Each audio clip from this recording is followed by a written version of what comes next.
Goeiemôre familie. Baie welkom van my kant af. Lekker om julle hier te hê.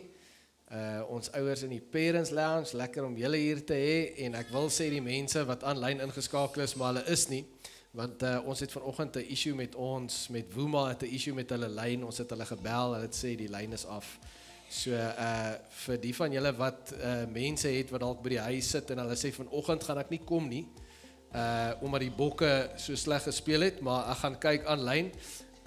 Wat ons gaan doen is, ons gaan die diens rekord en dan sal ons dit, hoor of dinsdag, dan sal ons die diens oplaai vir hulle ook, en dan sê jy vir hulle, die diens is op, maar weer Sondag by die kerk, of die bokke nou goed speel of nie. Ok, miskien as jy kom, gaan hulle beter speel.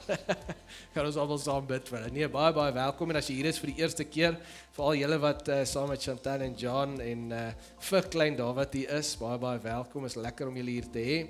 Ons hart by Familia is een ding, en dit is dat families met Jesus besig bly, want ons glo dit met alles in ons. As jou familie met Jesus besig bly, dan sal Jesus met jou familie besig bly. Het gaan nie andersins gebeur nie. Hy nooi ons uit en is jou keuse om met hom besig te bly, en dis hoekom ons hier saam is, dis hoekom ons aanbid, dis hoekom ons harte vir hom bring, dat hy met ons harte en ons huise kan besig bly. So dis my gebed, my een gebed vir jou is dat julle sal ervaar wat Jesus vandag vir julle wil sê, dat jy hom hier sal ervaar, en dat jy kan uitstap en sê, ek het 'n woord gekry vandag, ek weet wat Jesus vir my wil sê vandag, en ek gaan op dit reageer, want ons glo dit, elke week, soos ons die woord oopmaak, en soos ons saam worship, wil die Here met ons hier ontmoet, en hy het 'n spesifieke woord, wat hy vir elkeen van ons wil gee. So mag jy hoor, wat hy vandag vir jou wil sê. So gepraat van klein David, ek wil nou vir John en David en vir Chantal vra om hier voor te kom staan. Die beste gesin is ons voorreg om 'n family weer in te seën. Soos hulle hier voor kom staan, gaan die musiekspan vir hulle 'n lied sing.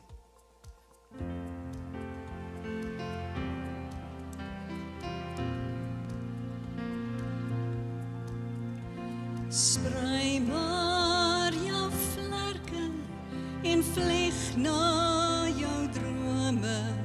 Gaan haal wat daar agter die wit wolke lê.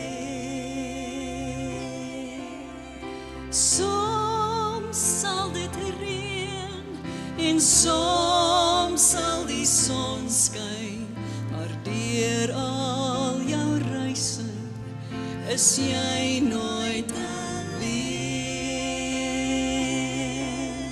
Jou lewe is beplan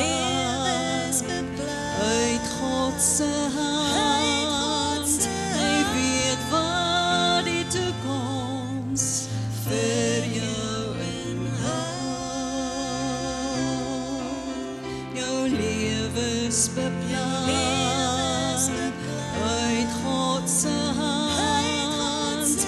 Hy weet wat die toekoms vir jou inhou.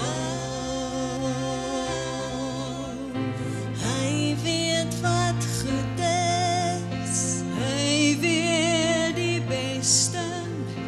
Hy sal jou altyd dra.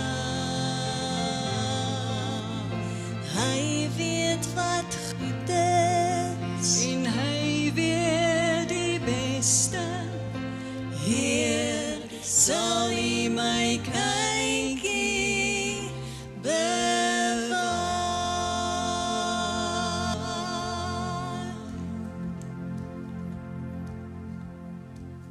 So as jy 'n laaitie gaan insien wie se naam David is, dan is dit net natuurlik dat jy dink aan koning David, né? So hierdie week, die sit en dink ek aan dit. En ek dink aan hoekom God vir David gekies het. Hy was die unlikely keuse, en ek wil dit vir jou wys in 1 Samuel 16.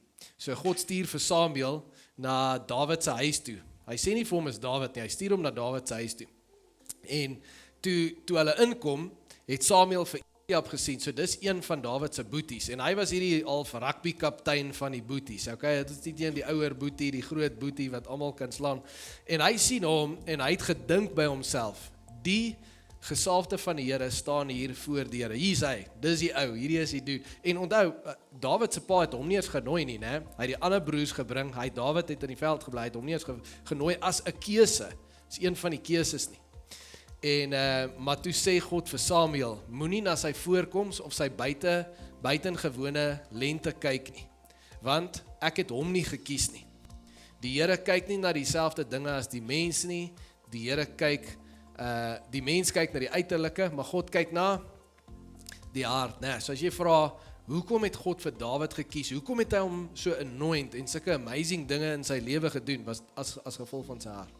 Van 'n jong ouderdom af het hy die Here gesoek, van 'n jong ouderdom af sien ons het hy liedjies geskryf en het hy geaanbid en was dit net sy soek as ek soek die Here, ek wil iets spesiaal vir die Here doen en daai hart het gemaak dat die Here hom kom ontmoet het as 'n jong ou en hom gesalf het op 'n manier wat ander mense nie gesien het nie. En dis my gebed vir klein Dawid. Dis wat ek oor hom bid en oor hom spreek vandag, dat hy van jongs af daai hart sal hê. En natuurlik is dit julle verantwoordelikheid om dit van jongs af te cultivate, nee. Ek nie 'n grappie gemaak nie, maar jy kan maar lag vir my. Hy's 'n vriendelike dude, hè? Kyk hy beautiful oogies. Om daai te cultivate in die huis en soos ek altyd sê, ons honor hulle, nee, soos julle sien hulle hier by die dienste. As jy ooit sê, dis moeilik om hier uit te kom, dink net aan John en Chantel. Dawid gaan by die diens wees. Okay, so jy kan by die diens wees. Maar ek honor julle vir dit, dat julle julle kind bring van kleins af, al is dit moeilik, deur al die doeke en alles, julle is hier, julle bring hom in die teenwoordigheid van die Here in, en mag julle huis ook dit wees, soos julle hier uitgaan, mag julle 'n plek cultivate wat 'n Eden is, 'n plek waar God wandel, en waar Dawid deur julle liefde, God se liefde kan leer ken, en 'n liefde kry vir God se teenwoordigheid, dat hy God ken van kleins af. So ek wil julle vra, om julle hande uit te steek na toe, en dan gaan ek hulle salf, en ek gaan bid vir klein Dawid, hy jou dit, en vir John en vir Chantel. Hemelse Vader, ons kom na U toe as 'n kerkfamilie, en wat 'n groot voorreg dat ons kindertjies kan insien. Here, soos U vir die kindertjies gebid het, is ons maar net instrumente, maar is U hand wat vir klein Dawid raak, is U wat aan hom vat en sê, jy's my seun, en dis wat ons bid oor sy lewe, Here, dat hy's U sin, en ons wy hom aan U toe, en ons sê, Here, ons spreek dit oor hom, dat hy U sal ken van kleins af, dat soos Dawid, dat hy hart sal hê vir U, dat U dit oor hom sal sê, dat klein Dawid, hy's 'n seun so na in my hart, hy soek my, hy het my lief, hy's lief vir my woord, Here, soos koning Dawid was, dat Dawid dit van kleins af in sy hart sal hê. Ek bid dat hy U teenwoordigheid sal ken van 'n jong ouderdom af. Here, U beskerming oor sy lewe, dat U saam met hom die pad sal stap en hom sal lei, dat hy al die awesome planne wat U vir hom het, dat hy dit kan uitleef. Ons spreek dit vandag oor klein Dawid in die naam van die Vader, die Seun en die Heilige Gees. Dan wil ek bid aan en Chantel, Here, dat U hulle die wysheid en die genade sal gee om hom te lei, om mekaar so lief te hê, dat hy deur hulle liefde, U liefde sal sien en ken, dat hy van kleins af sal kyk na sy ouers en sê, ek love U huwelik, want dit wat ek sien by my ma en my pa is beautiful. Dat hy as sien, wat is die core van dit, is U Here Jesus, is in die kern van hulle liefde, dat hulle nader aan mekaar groei, deur U genade, en dat hy so 'n liefde vir U sal kry, dat hy so al meer afhanklik sal wees van U genade, en dat U van kleins af so 'n pad met hom sal stap. Here, nie een van ons as ouers is perfek nie, niemand van ons kan dit in ons eie krag doen, en daarom bid ons vir John en Chantel, dat U hulle sal lei, en dat U hulle goeie herder sal wees, wat die pad vir hulle sal stap, dat U hulle goeie ouers sal wees, om hulle te leer, om goeie ouers te wees, en ons bid dat dit so sal wees, in die naam van die Vader, die Seun en die Heilige Gees, seën ons hulle vanoggend, en ons sê saam as 'n kerkfamilie, Amen, Amen, bless julle, dankie vir die voorreg, wat ons het, om deel van hierdie moment saam met julle te kon wees, en ons sien uit na alles wat die Here in julle lewe gaan doen, en in Dawid se lewe gaan doen, is altyd special, né? Tyd gaan so gou verby, en as mens kyk 'n paar jaar van nou af, is hulle die jeug wat hier staan en op en af spring en die Here worship en so, en een van die dae dan's Dawid die ou op die gitaar hierso, dan's ek die ou oom, dan gaan ek hier onder staan en dan gaan hy die gitaar vat, en is amazing om te sien dat die Here werk in ons jeug, en ek sien uit na alles wat hy deur julle gaan doen. Bless julle, kom ons gee vir hulle 'n lekker hande klap. Dankie julle.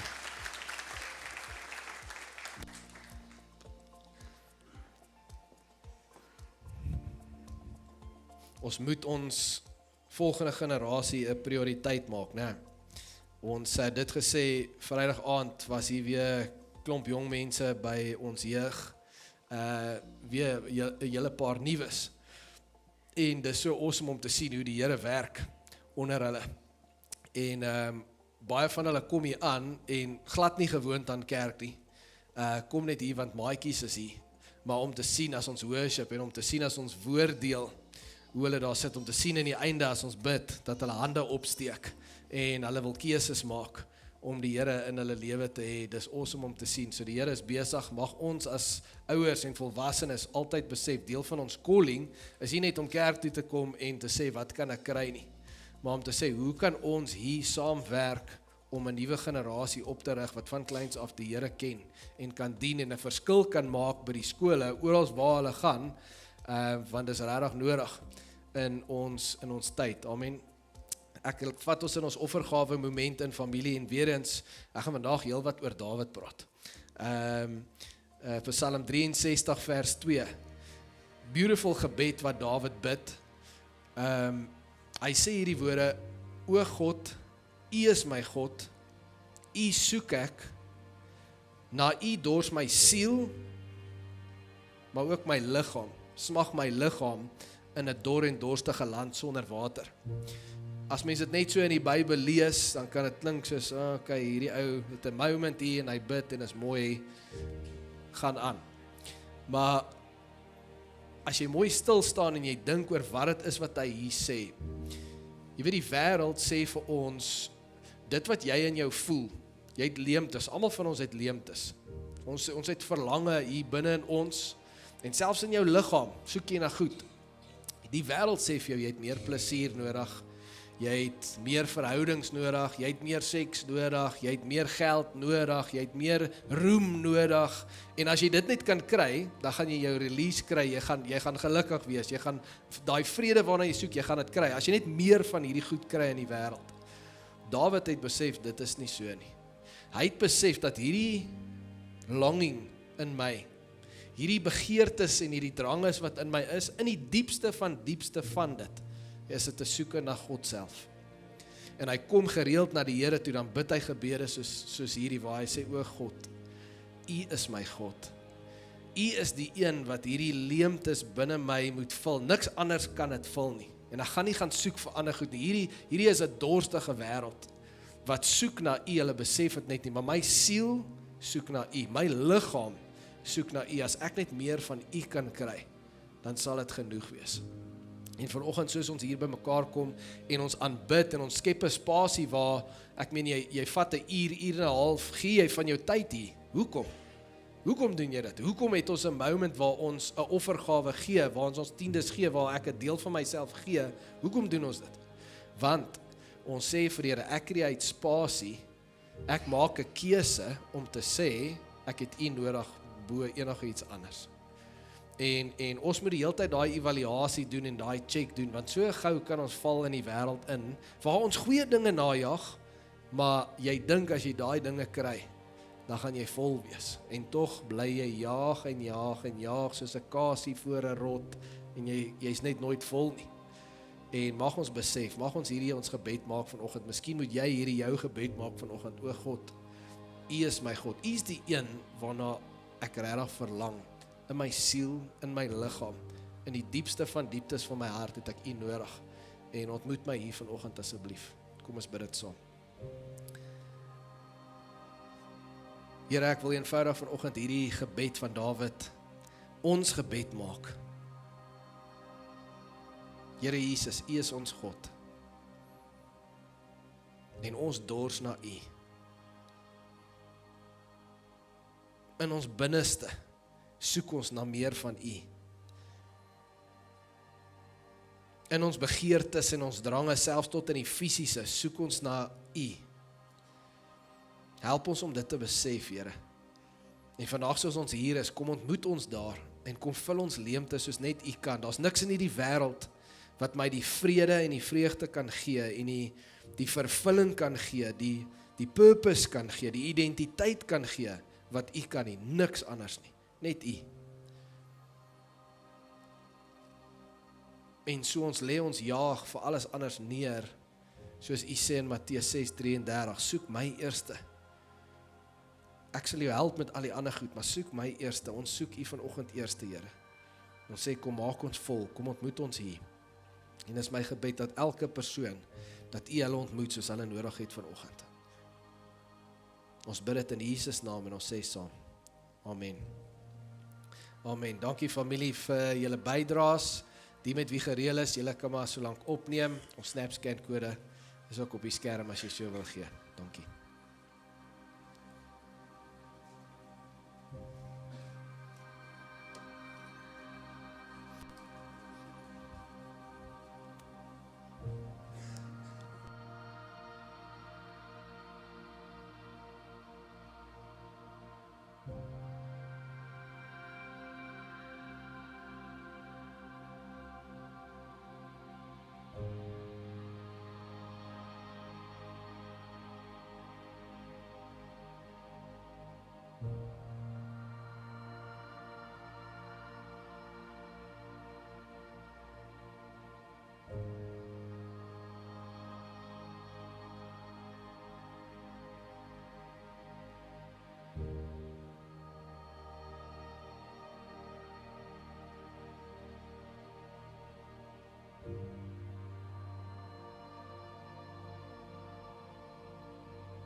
Okay, is julle gereed vir die woord vandag? Awesome. Ons begin vandag met 'n nuwe reeks familie en ek is baie opgewonde daaroor. Die reeks se naam is die atmosfeer waar hemel en aarde kan ontmoet. En dit gaan spesifiek oor ons worship, ons tyd van worship saam, voor die preek, voor enigiets anders, waar ons musiek het, en ons staan saam, en ons het 'n moment van worship, waar ons saam sing.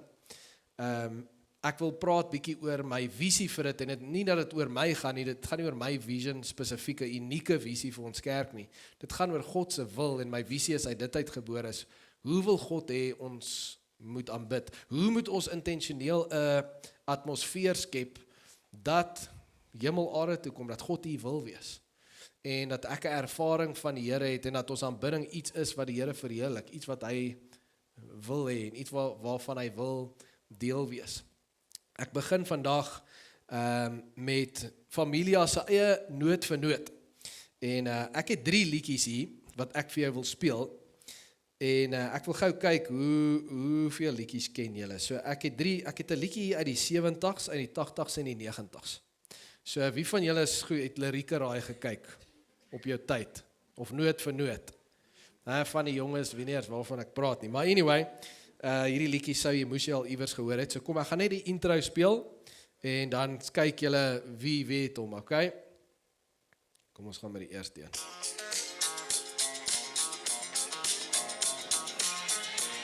Julle ken die tune, wie weet wat het is? Bee Gees, Staying Alive. Moenie nou jou ouderdom weggee nie. Nee, ek sien, is nie die jonges wat daarin uitgeskree het. Okay, kom ons gaan met die volgende een. Dit is 80s rock. Wie het gehou van 80s rock? Ek is nou nog 'n 80s rock fan. Ken jy hom? Wat is hy? Don't Stop Believing. Is 'n classic. En ek het gedog julle gaan sukkel hierso. So toe sit ek 'n maklike enetjie in. Jy nog 'n tyd nou, Queen.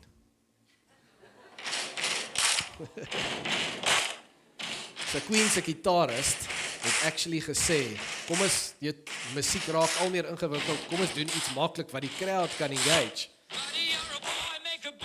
En toe begin hulle met hierdie liedjie. Wat is hy? Dis amazing hoeveel liedjies mense brein actually ken. As ek kan deeldag op YouTube hier wees, deur die 70's gaan, deur die 80's gaan, deur die 90's gaan, miskien bietjie vroeër vir van julle, en nog later tot nou, en ons kinders, jy sal daai liedjies ken. Ek wonder as mens dalk, ek weet nie of hulle al toetse gedoen het om te weet hoeveel liedjies ken mens, hoeveel liedjies kan mens stoor in jou brein, maar ons as mens het die vermoë, en musiek het daai vermoë, dat ons dit kan stoor. Daar's 'n plek in ons brein wat verby die logiese gaan.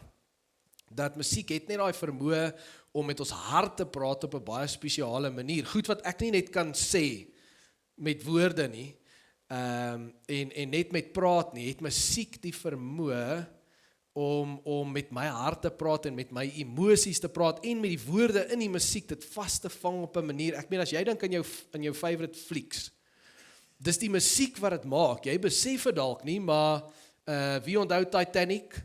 Nou, imagine nou net gou kry vir daai prentjie, wat onthou jy van Titanic eerste, né?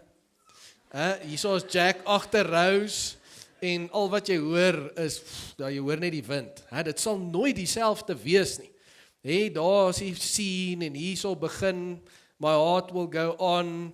En dan gaan dit mos na die volgende scene toe, waar die tone teen die venster druk, en dis dan waar jy vir Josh gaan kry nog popcorn. Maar papa, hoekom druk sy haar voet teen die venster? Gaan kry nog popcorn. Nou, maar wat maak die scene, en wat praat met die emosies in al die scenes, is die musiek. Is die musiek wat dit doen, musiek is powerful. Hierso is die hart van hierdie reeks. Hoekom worship ons vir 10, 15, 20 minute elke kerk in die wêreld? Hoekom vat ons tyd in die begin van 'n diens om te sing? Hoekom het ons worship tyd? Daar's kerke, ons was onlangs by worship konferensie, hulle kerk is tussen 1 uur en 15 en 1 uur en 'n half is hulle worship tyd. Partykeer langer. Dan moet die ou maar 'n korter preek. Maar die worship gaan aan. Hoekom is worship 'n ding? Is dit 'n moderne ding? Het ons toe gitare en dromme uitgekom het, toe sê ons, nee man, kyk die concertculture in die wêreld, dis lekker, kom ons sit nou net Jesus woorde by dit, en dan bring ons dit kerk toe. Is dit hoekom ons dit doen? Of is daar actually 'n ander rede vir hoekom ons aanbid? En vandag wil ek met jou praat oor spesifiek hierdie vraag, is hoekom aanbid ons deur middel van musiek? Eenvoudige vraag. Maar het jy al oor aan gedink? Hoekom aanbid jy? Hoekom kom jy kerk toe en jy staan in daai moment? En ons gaan oor lekker topics praat oor hierdie volgende paar weke.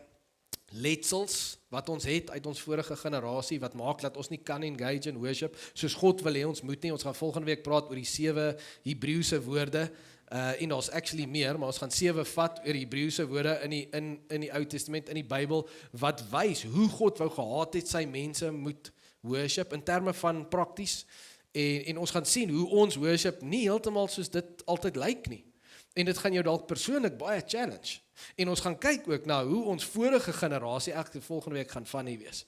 Ek gaan met jou praat oor my ervaring, hoe ek groot geword het in die tannie, by die skool, op die klavier, terwyl ons Vader sing, en al die goed, baie letsels wat ons het van kleins af, ons vorige generasie kerk, wat ons sekere goed geleer het, wat nie Bybels is nie, dit was in ons kultuur, die waardes en die norm, maar dit was nie Bybels nie, en vandag staan ons in 'n kerk, en ons is baie koud, en uninvolved in die worship, en dit wat moet gebeur nie noodwendig nie, en ons gaan net bietjie praat daaroor. Hoekom aanbid ons deur middel van musiek? Ek het 'n skrif wat ek wil deel, wat die hart gaan wees van hierdie hele reeks. En dis Efesiërs 5, waar Paulus praat oor aanbidding, en half 'n deel in die hoekom inspreek, en dis eintlik baie snaaks hoe hy begin. Wat mens wonder, wat het dit nou met worship uit te waai, maar hoor hoe begin hy? Hy sê, moet julle nie aan drank te buite gaan nie, daarmee gaan losbandigheid gepaard. Nou vra jy, wat het dit met worship uit te waai? Nou praat jy hier oor drank. Come on. Dis die sinnetjie, voor hy oor worship praat hy oor drank. Dis nogals iets om op te let. Met ander woorde, daar's plaasvervangers, en ek sou gedink het, dit is 'n meer moderne probleem, onder ons nuwe generasie, soos ek hoor hoe ouens drink. Maar hier praat Paulus oor dit, so die was obviously nog altyd 'n issue. En moet nou nie sê vir my, ja, maar hy praat nie van brandewyn nie. Hy sê net wyn.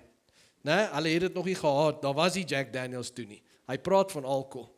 En dit gaan nie ook nie net oor drank nie, dit gaan oor enige iets wat jy wil vervang om issues in jouself te verdoof. Wanneer daar issues is in jou lewe en jy weet nie hoe om dit self uit te sorteer nie, so jy wil dit net nam.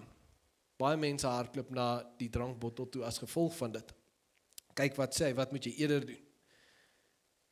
Nee, laat die Gees julle vervul. Hoe? Sing onder mekaar psalms, lofgesange en ander geestelike liedere. Sing met julle hele hart tot eer van die Here. So as jy die verskillende vertalings gaan lees, dan sê hy, encourage one another. Bemoedig mekaar. Bemoedig mekaar op hierdie manier. Kom by mekaar, so ons het mekaar, ons kom by mekaar, sing, daar's musiek, lofgesange, psalms, ook geestelike liedere, dit praat van 'n nuwe liedjies wat geskryf word oor ons tyd, waar ons spreek in issues in ons tyd, en ons spreek die woord van die Here en geloof daaroor, mekaar, musiek, en dan werk die Heilige Gees. Doen dit op so 'n manier dat die Heilige Gees kan werk in julle worship, om julle vol te maak, want julle het leemtes, nou gaan van julle, en jy gaan drink, want jy wil die leemtes, wil jy nam, want jy weet nie om daarmee te deel nie, moenie drank toe gaan nie. Worship is jou antwoord. Worship is die antwoord. En ons gaan oor die volgende paar weke bietjie kyk na hierdie antwoord. Sê al, as dit die antwoord is, hoe moet dit gebeur dat dit actually die antwoord is? Hoe moet dit werk? Dat dit my actually kan volmaak, dat die Heilige Gees in ons midde, wanneer ons saam worship, dat hy kan werk. En dat hy in my hart kan werk soos hy wil, dat ek daai insig kan kry, dat ek daai inspirasie kan kry. Ons gaan ook praat oor die instruksie. Wat is my deel? Wat is my deel nog voor ek by die deure inkom? Het gaan nie begin gebeur hier nie. Ek moet kom met 'n spesifieke hart. Hier is my visie. Ek wil dit so sê, julle ken my, né? Ek hou daarvan om goed te vereenvoudig. As ons oor definisie kom, is vereenvoudig hierdie. Ek wil hê ons worship moet so wees, dat God hier moet wil wees. Maak dit sin? Ek wil hê ons worship moet so wees, dat God hier moet wil wees, en dat mense hier moet wil wees. Dis hoekom ek sê, 'n atmosfeer waar hemel en aarde ontmoet. Waar God en mense ontmoet. Ons worship op so 'n manier dat dit God bless en laat dit mense bless, dat as iemand hier inkom, imagine, kry net hierdie prentjie in jou kop, as 'n paar honderd mense hier worship, en hier kom een ou in, wat ver is van die Here, en hy kom sit hier tussen ons. Daai ou moet net as gevolg van ons atmosfeer in ons worship, hoe ons na die Here soek en hom aanbid, moet daai ou tot bekering kom net in daai worship. Daai ou moet hier wil wees, omdat hy die Here so ervaar in ons worship. En dit is baie uitdagend, want nou moet ons elkeen moet onsself as individue vra, worship ek so dat die ou langs my dit sal ervaar. So dis bietjie waar ons gaan inspreek, en soos ek sê, nie omdat ek wil nie, ons gaan kyk hoe die Bybel sê, dit is God se wil. En ons gaan begin deur te kyk, Ou Testament, van die begin van die mensdom af, reg deur die Ou Testament, Nuwe Testament, tot in die hemel, gaan ek jou vandag net 'n paar kort skriffies wys, hoe worship vir die Here regtig belangrik is, en hoe hy werk in worship.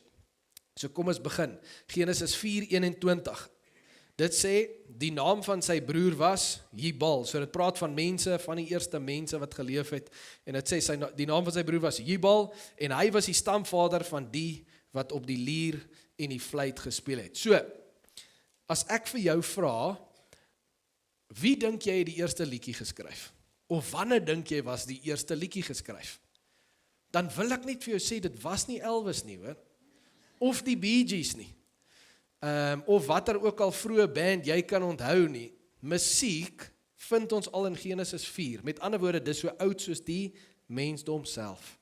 God was die skenker van die gawe van musiek. Dit was nie een ou wat daar op, ek weet nie eers wat sou hy gesit en 'n suikerriet of 'n ding geblaas het, en toe figure hy 12 note uit. Dis 'n amazing ding, as jy 'n gitaar moet vat of 'n klavier en jy dink daar's net 12 note. En hoe iemand dit uitgefigure het in hierdie tyd, sonder instrumente, computers of enigiets, is 'n geestelike, is 'n bonatuurlike gift wat God gegee het vir die mensdom. Tot watter doel,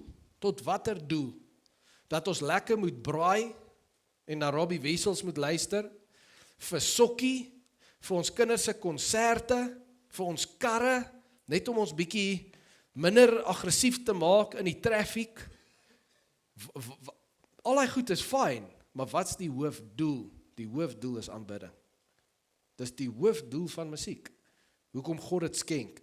En is daar van die begin van die mensdom af. Nou begin jy blaai deur die bladsye van die Ou Testament. En veral as jy kronieke gaan lees mens heavy van wat God verwag het van sy worship, van sy mense. Ek lees vir jou een so skrifgie in 1 Kronieke 23 vers 5, wat net iets amazing vir ons wys, dit sê, 4000 moes sorg vir die lof van die Here op die instrumente wat daarvoor vervaardig is. 4000. Die konteks is dat Dawid het 4000 leviete aangestel, worship leaders, ouens wat dag en nag worship gelei het. En as jy gaan lees in Kronieke, dan sien jy, dis nie net hy, julle 4000, kom julle hier, julle gaan vir ons musiek maak nie. Dit was opgeleide musikante. Dit praat van die instrumente waarin hulle opgelei was. Party was opgelei in die harp, anders was opgelei in die lier instrument, snaarinstrumente, ander was opgelei om simbale te slaan. Opgelei, nie net nog gestaan en geslaan nie, opgelei om dit te doen. Dis hoekom ons nog nie 'n drummer het nie. Jy kan nie net sê, ou Josh, as ek Josh vra, wil jy vir ons kom drum? Hy sal sê, ek speel Sondag dromme. En hy sal hier slaan, maar dit sal 'n gemors wees, né? Klinkende simbale. Mens moet opgeleide musikant hê. Dis hoe dit was van die Ou Testament af. Party was opgelei om trompette te blaas, ander was opgelei om fluit te speel. Ons lei nou nog kinders op oor hoe om fluit te speel. Hulle was opgelei om fluit te speel, opgelei om liedjies te skryf, opgelei om te sing. En dit was vir hulle so belangrik, dag en nag worship hulle, terwyl daar oorlog is daar 'n hele groep ouens wat net worship. Net worship. Dat hulle geglo het, ons kan nie die oorlog wen as ons mense nie worship nie. Worship is in die hart van ons aanbidding, dis in die hart van ons geloof, dis in die hart van die geveg, van die oorwinning, dis in die begin van ons week. Moet ons worship, anders kan ek nie net gaan en hard werk en dit wen in my eie krag nie. Baie ouens probeer dit, hulle werk nie, wat doen hulle? Hulle drink. Paulus sê, moet dit nie doen nie. Worship. Ou Testament wys vir ons. Worship. Dan gaan ons Nuwe Testament toe. Handelinge 2, die kerk is gebore, die Heilige Gees het gekom. Dit sê hulle het almal elke dag getrou by die tempel bymekaar gekom, van huis tot huis die gemeenskaplike maaltyd gehou, hulle kos met blydskap en in alle eenvoud geëet. En hier's weer is 3 van daai woordjies wat mens so kan oorlees en hulle het God geprys. Is ook okay, die ander goed klink belangrik, daai 3 woordjies is net so, dis mooi. Maar wat is die belangrike 3 goed hierso? Hulle het God geprys, hulle het aanbid, hulle het geworship. Die gevolg was, die hele volk was hulle goedgesind en God het elke dag mense in hulle midde tot bekering laat kom. So die manier hoe hulle geworship het gemaak dat mense in hulle worship tot bekering kom. Nou moet jy onthou, die Jode het geglo dat die pastoor, die priester, hy kan bid en met die Here ontmoet, daar agter die gordyntjie. Hy kan daar in 'n kamer ingaan en gaan bid en dan luister God na hom. Hy luister nie na my nie. Hy's nie hier by my nie. Hy's daar by daai ou. So as ek iets wil sê, moet ek vir hom sê, dan gaan hy in en hy praat met God. Toe die Gees kom en mense, Jode kom in die kamer in waar hierdie mense worship en hulle ervaar, check hierdie mense bid hierso, sing hierso asof die Here hier is. Hulle het ontmoetings met die Here, dit was vir hierdie mense soos, it blew them away. En dit was nie net van, dit lyk asof dit so is nie, dit was so. En in daai ontmoetings met die Here, tussen die mense, as daai mense daar ingekom het hulle met die Here ontmoet.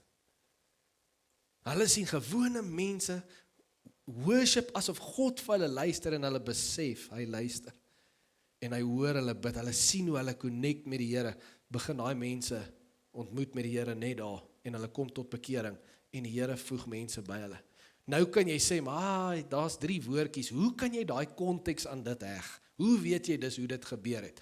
Wel, kom ons, ek sê ook altyd, jy moet nooit een skrifgie of een woordjie vat en 'n doktrin uit dit uitbou nie, so jy lees verder, en jy sien die hele konteks van die Nuwe Testament, en obviously, wie's beter bewyse as Jesus self, né? So kom ons gaan Matteus 26 vers 30 toe. Hier het hulle nou die avondsmaal, hier het hulle die laaste paasmaaltyd voor Jesus na die tuin van Getsemane toe gaan. En wat is die laaste ding wat hy kies om te doen na die nagmaal voor hy na die tuin van Getsemane toe is? Wat's die laaste ding wat hy kies om te doen? Nadat hulle die lofsang gesing het hulle uitgegaan na die Olyfberg toe. Nadat hulle die lofsang gesing het. Met ander woorde, boys, ek weet wat nou vir my voorlê. Ek weet wat kom nou. Hulle gaan my nou kom haal, hulle gaan my nou vat, en dan gaan ek julle nie weer sien nie, tot na die dood. So hier is 'n moeilike tyd wat voorlê. Wat kies hy om te doen? Kom ons worship. En daar's nie 'n lekker hy's nie 'n tannie wat hier kom en sê, hoor hierso, skus Jaco, nou is ek uit die kamera uit.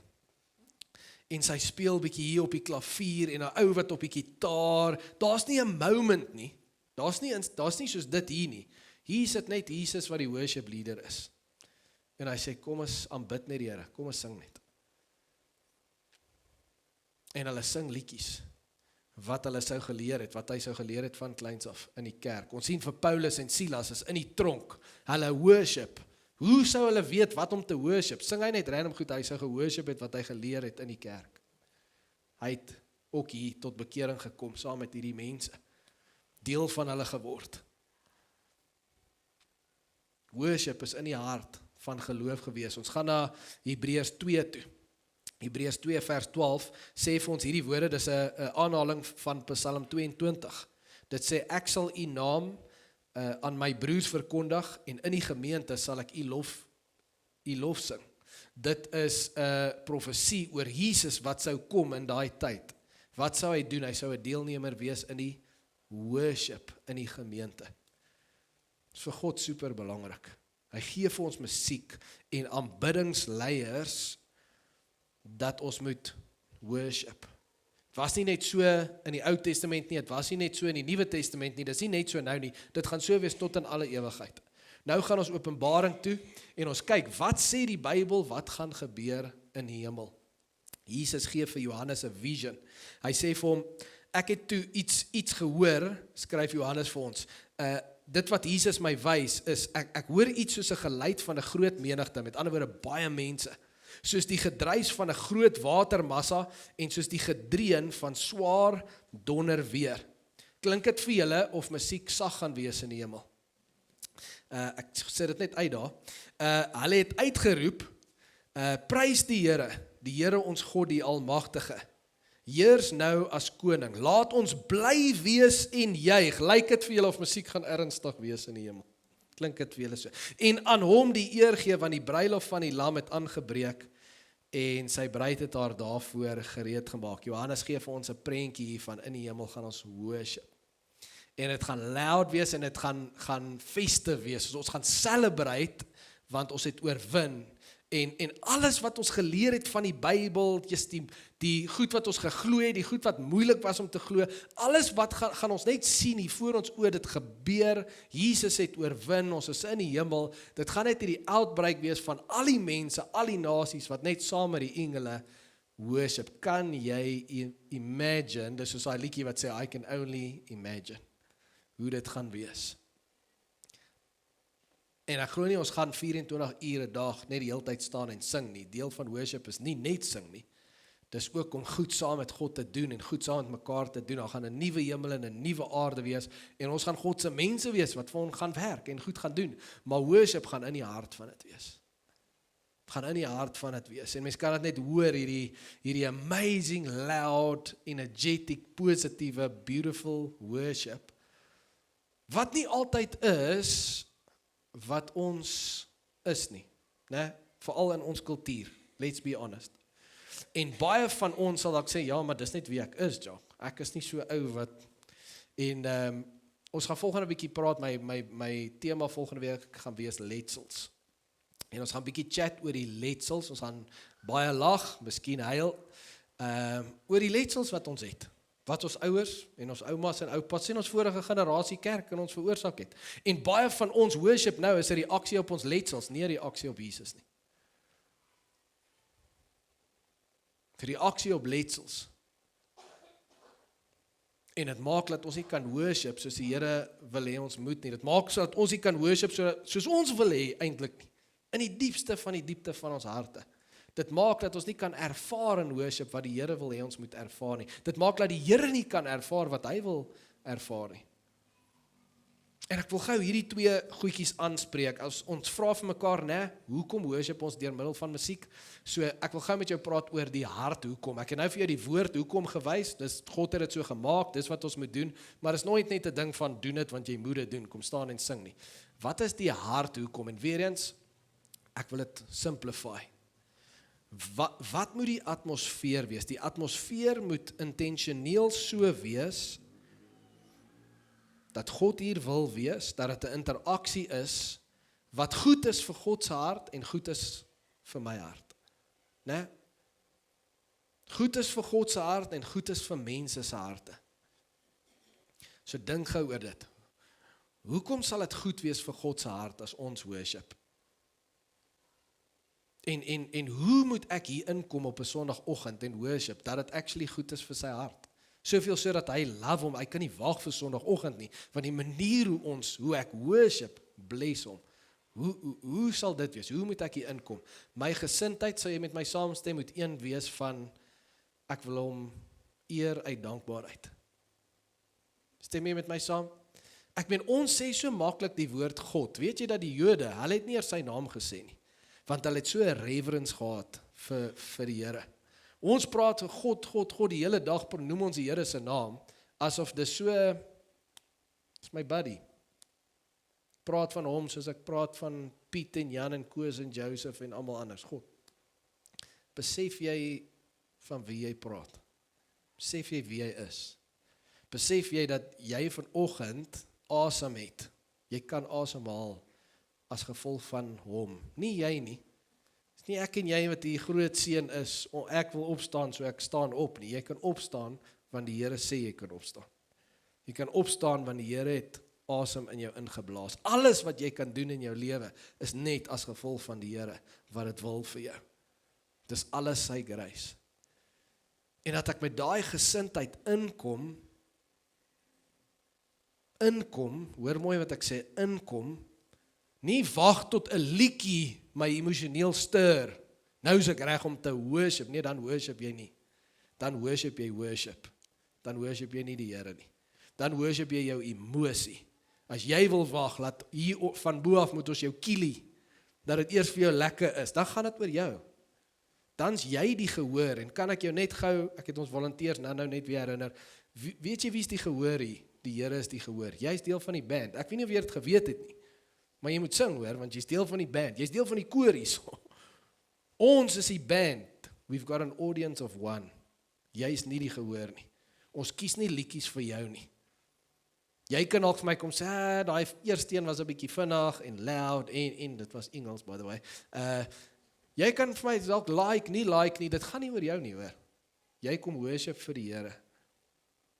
En dit wat ons kies, is om mekaar te encourage, jonk en oud, dink ons aan verskillende generasies, en dit wat woord spreek oor ons tyd, laat ons saam mekaar kan encourage, maar heel eerste om 'n woord op te stuur na die Here toe, offer van lof vir hom, want dit gaan oor hom, dat ons met dankbare harte hier inkom. Soos ek sê, imagine dit net vir jouself, as 'n paar honderd mense, alles vol, mense wat almal dankbaar is, kom om te worship, jy bring 'n lied in,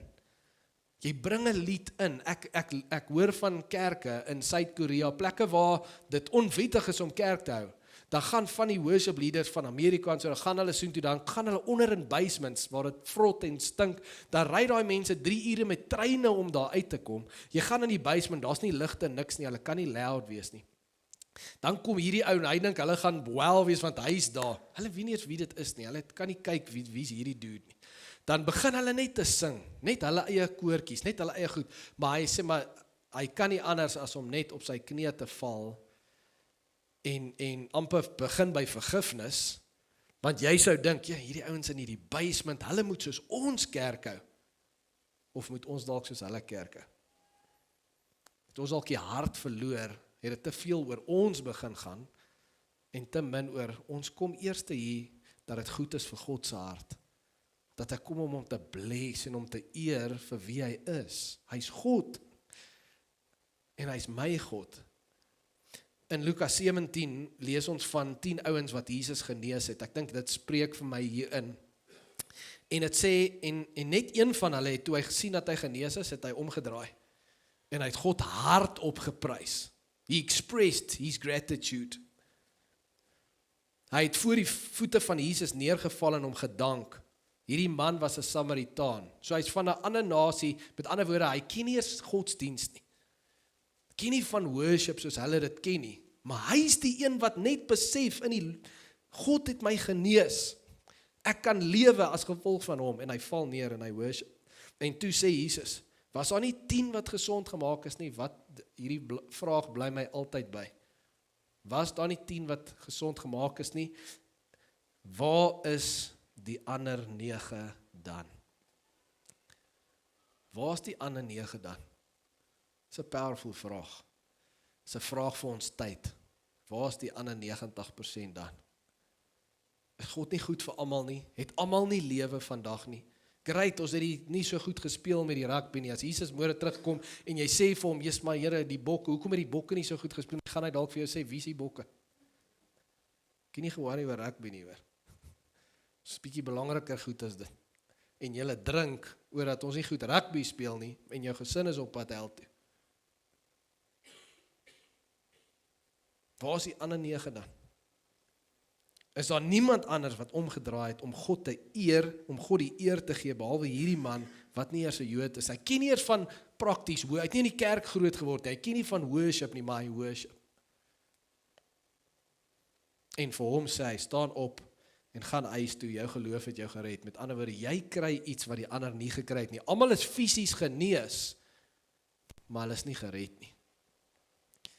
Ek en hulle is nie reg met mekaar nie, hulle het nie my nie, hulle het die hoofding hier gemis. Dit was net 'n revelation dat hulle sien wie ek is. Dat hulle my kan kry, en ek wou so graag hulle gehad het, maar daar hardloop hulle aan met hulle lewe. Hoekom kom worship jy? Kom jy kerk toe, elke nou en dan, laat God net sien, jy is nog 'n goeie ouetjie. Okay, ek sal jou help met daai deal waarmee jy besig is. Kom jy net gou dat jy jou genesing kan kry en daar gat jy? Of is dit vir jou 'n ding van ek moet kom, ek moet stop, ek moet tyd maak om die Here te aanbid en vir hom te eer vir alles wie hy is en vir die goed waarin ek encouragement nodig het? Wat sê Paulus? Kom by mekaar, julle moet worship en mekaar encourage. Laat die Heilige Gees in julle midde werk. Laat dit julle vul. Moenie gaan drink nie. Moenie gaan soek vir goed in hierdie wêreld om jou vol te maak nie. Moenie net vergeet en weghardloop daarvan nie. God wil werk in daai situasie, maar dit gaan nie gebeur sonder worship nie. Dit moet goed wees vir God se hart. Is jou worship goed vir God se hart? In die tweede plek moet dit goed wees vir my hart. Wat beteken dit? In hierdie worship konferensie het die pastoor het hierdie ding gesê wat my bybel, hy sê you become what you behold. You become what you behold. Jy word wat jy aanskou. Worship is in die kant van die aarde is ek besef dat ek is gemaak om te aanbid. Elke mens, jy's gemaak om te aanbid. Jy kan nie aanbid nie. Die vraag is net, wat is jy besig om te aanbid? En om dit meer prakties weer eens te maak, to simplify it, wat is jou kernfokus op hierdie stadium? Wat pursue jy? Dis jou main focus. Is dit geld? Is dit jou beroep? Is dit iets in hierdie wêreld? As mense wat wil populêr wees, hulle gaan dit pursue, dit gaan hulle kernfokus wees, mens kan dit sien by jong mense, né? Dan word hulle soos daai mense wat hulle hoop van hulle gaan hou. Hulle begin so aantrek, hulle begin so praat, hulle beluister daai goed, hulle koop daai goed, dis al wat hulle kyk, dit vul hulle minds, hulle word wat hulle aanskou. So as dit waar is, wat beteken dit vir my en jou en vir ons worship? Ek kom saam met die kerk om Jesus my kernfokus te maak, sodat soos ek vir hom kyk, glo ek dit met alles in my, gaan ek minder van myself en van hierdie wêreld word, en ek gaan meer van hom word. Soos ek hom sien, hy is die spieël, en dan gaan ek weer spieël, soos ek vir hom kyk, en my hele lewe voor hom bring, eerste met die hart om hom te eer, gaan daar 'n respons wees, en hy gaan in my werk, en alles wat die wêreld my besoedel in my, en in my gedagtes, gaan hy kom skoonmaak. Gaan hy kom genees, gaan hy kom beter maak, sodat, wat's die doel? Dat ek al meer soos hy word. Dis die doel. Aanskou hom dat ek meer soos hy kan word. Ek kom nie net en ek kry 'n tik nie, ek word meer soos hy.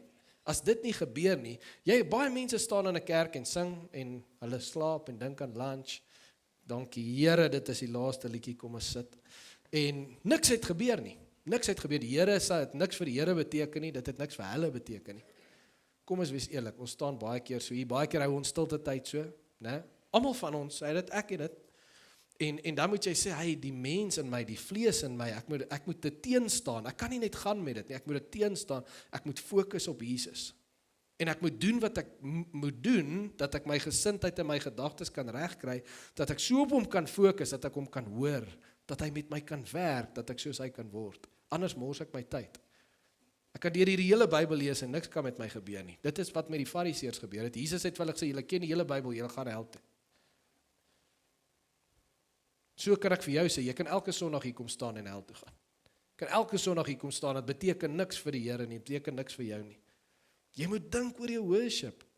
En hierdie volgende paar weke gaan ons bietjie dink oor dit, en ons gaan chat daaroor, en ons gaan mekaar challenge daarmee.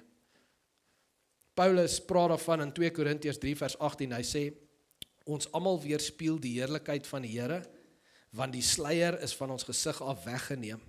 Ons word al meer verander om aan die beeld van Christus gelyk te word. Die heerlikheid wat van ons uitstraal neem steeds toe. Met ander woorde, jy kom nie een keer na diens toe, jy kry sulke mense, né? Hulle soek hierdie kerke waar hulle gaan omstaan, 3 keer omrol, dan spoeg die pastoor op hulle, slat hulle op die kop iets, en as hulle daar uitstap, dan gaan hulle hele lewe verander. Maar wat gaan volgende week gebeur? Hy gaan terug gaan soontoe. En as dit nie werk nie, wat gaan hy doen? Nee, daai pastoor, hy weet nie. Kom ons soek die volgende een. Dan sy by die volgende een rol rond, spoeg, slaan, al die goed. Vir 'n paar weke, miskien 'n jaar, nee, na ruk, presies dieselfde probleme. Nee, daai pastoor, daai kerk, iets is fout daar. Gaan na die volgende een toe. En hulle dink, my lewe gaan net so verander. Almal van ons moet Jesus die fokus maak. En dit moet aanhou toeneem, en dit moet aanhou toeneem, en dit moet aanhou, almal van ons moet groei. Die duiwel gaan ons die hele tyd probeer wegtrek, ons gaan die hele tyd moet fight, om Jesus die fokus te hou. En hy sê, en wie doen dit? Wie doen dit? Wie kan jou verander? Gaan jy Bybel lees en jy gaan jou lewe verander? Jy het al probeer om dit te doen. Het dit gewerk? Nee.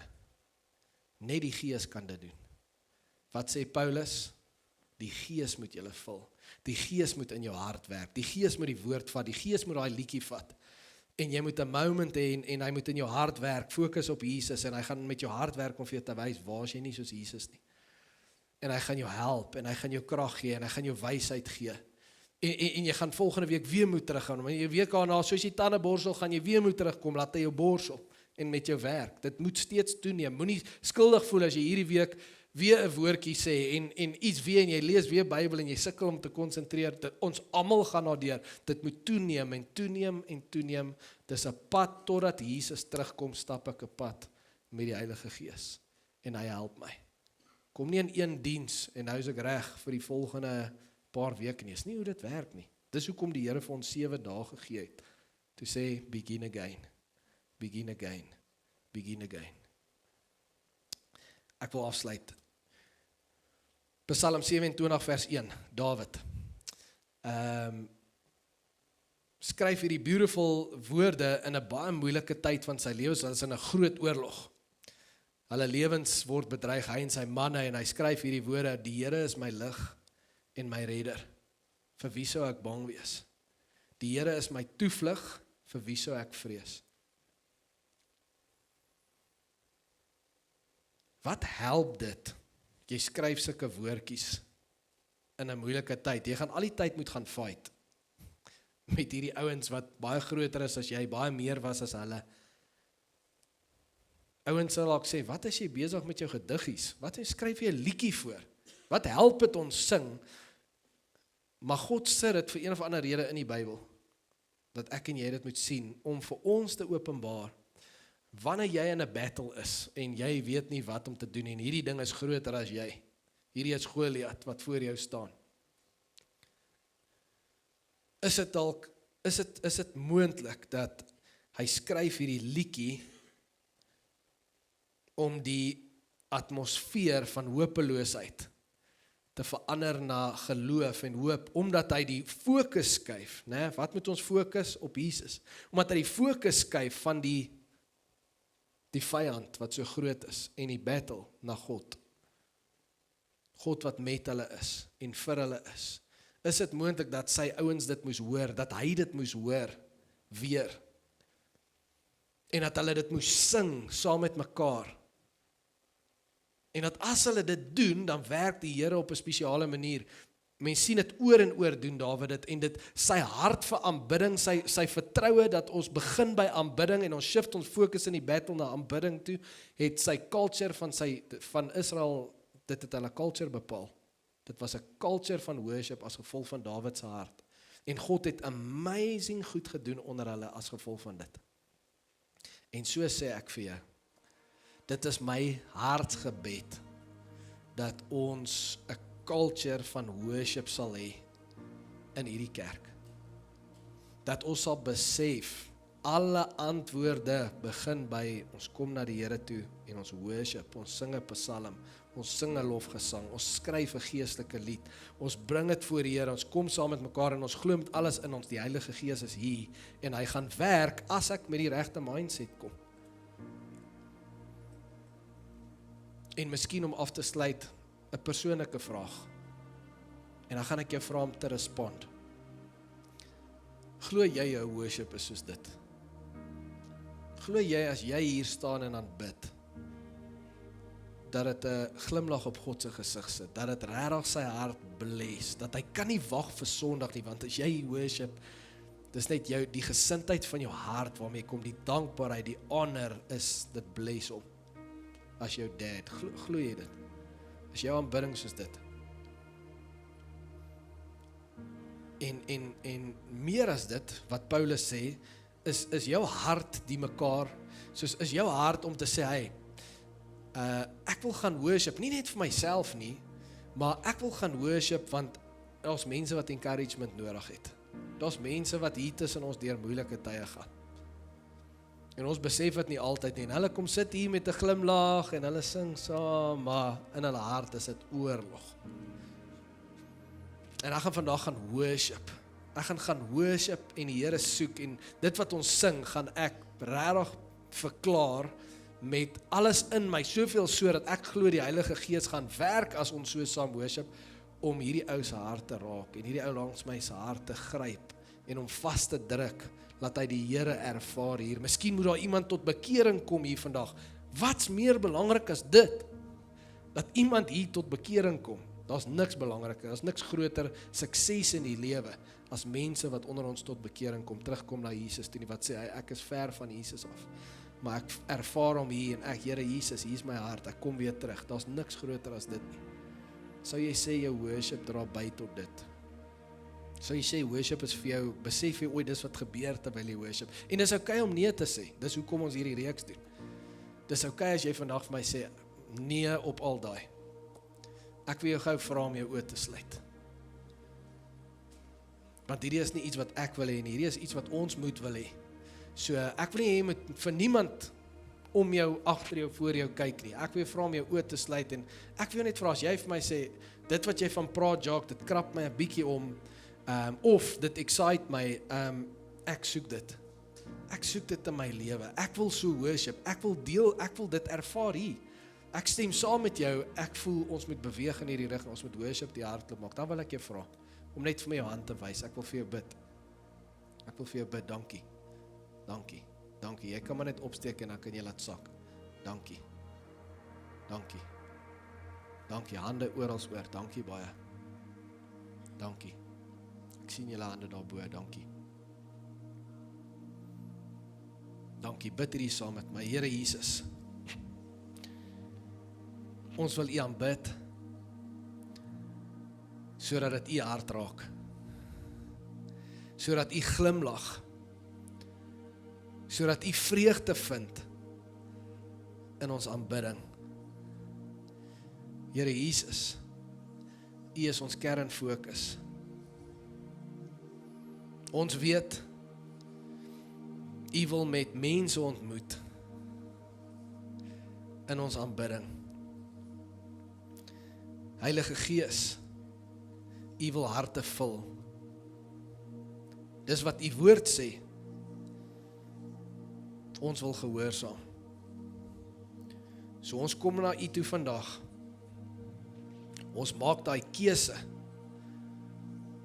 om worship belangrik te ag.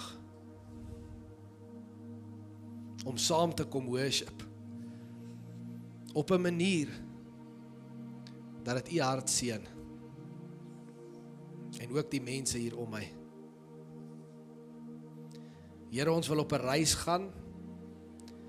Kom leer ons hoe U wil hê ons moet aanbid. Ons bid dit in die naam van Jesus. Amen.